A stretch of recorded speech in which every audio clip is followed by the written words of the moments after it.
When I was starting out in fashion design, one thing that confused me a lot was fashion term. People would say some words and I would always, find myself stuck and not being able to understand what they meant. And this can make you feel lost as a beginner. So in this video, I'm sharing the 10 fashion terms every beginner must know so you can feel confident as you're learning. Hi, I'm Faiza. I help beginners become fashion designers from scratch, even without going to a fashion school, and you're just starting out. If that sounds like you're in the right place. So the first thing you have to get yourself familiar with that you have to know is what we call pattern.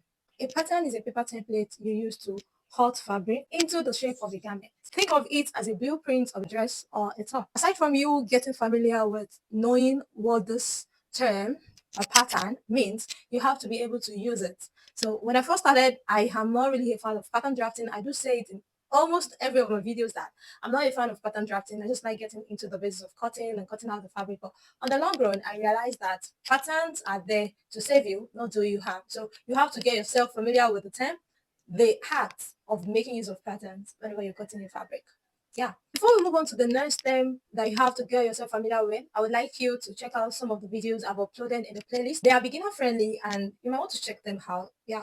Because they're not just knowledge facts, they'll give you the confidence you need to start. I put effort in creating these videos just for you so you can feel more confident in starting out this journey of being a fashion designer. And there's some parts where I share my experience, the struggles along the way, and I'm even still doing that. So you want to subscribe to the channel, like this video, like the videos, and engage with my posts so you can get notified whenever I share videos. Another term you have to know is what we call seam allowance.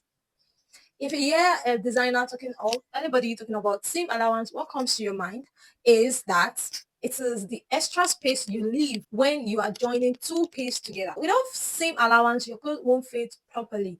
So when you're joining, you have to leave the seam allowance there so that when you are ironing, you'll be able to open up some of this space, some of these lines to make your work neat and beautiful. Another term you have to get yourself familiar with is what we call that.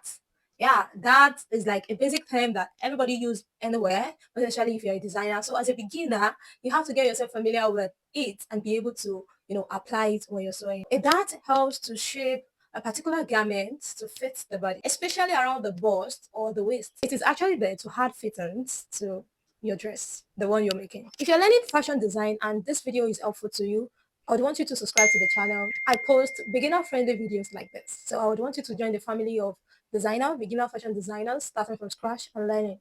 You're welcome.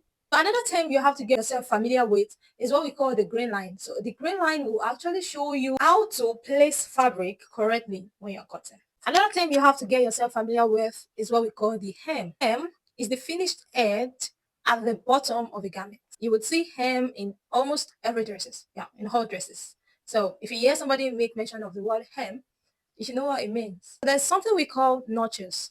Notches are very important when you're sewing, and notches is actually there to make your piece sit perfectly when you are sewing. So it's more like you cutting a little through the fabric without passing the sewing line. Another term you have to get yourself familiar with is what we call overlocking. Overlocking prevents the edges of fabric from fraying, and it gives you neat finishing. It makes your work exclusive, or should I say expensive? Yeah, because it gives it that finished look, the ready and the neat look. Yeah, if that makes sense. Another word we call the toile. I don't know if I pronounced that very well. So people call it mock-up. Yeah. So it is actually a kind of piece that you use to cut a particular style before cutting on the main fabric. The difference between this one and pattern is that the mock-up or the toile is like a test version of the garment before sewing the final fabric. Bias is basically, cutting fabric diagonally, which actually gives it more stretch. The last term you want to get yourself familiar with is what we call fittings.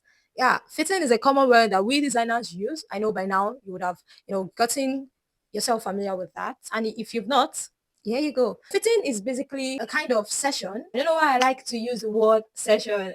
Yeah, it's actually, the art of checking if a garment fits properly and making the necessary adjustments. Just as you making a dress for somebody or you're in the process of the making and then you call the person in so you can make fittings, like test the garment on the person, you make the person wear it and see where you need to make adjustments and likes. So most people like doing fittings as they're sewing and some like doing it after they are done. So it depends on what works for you. Yeah.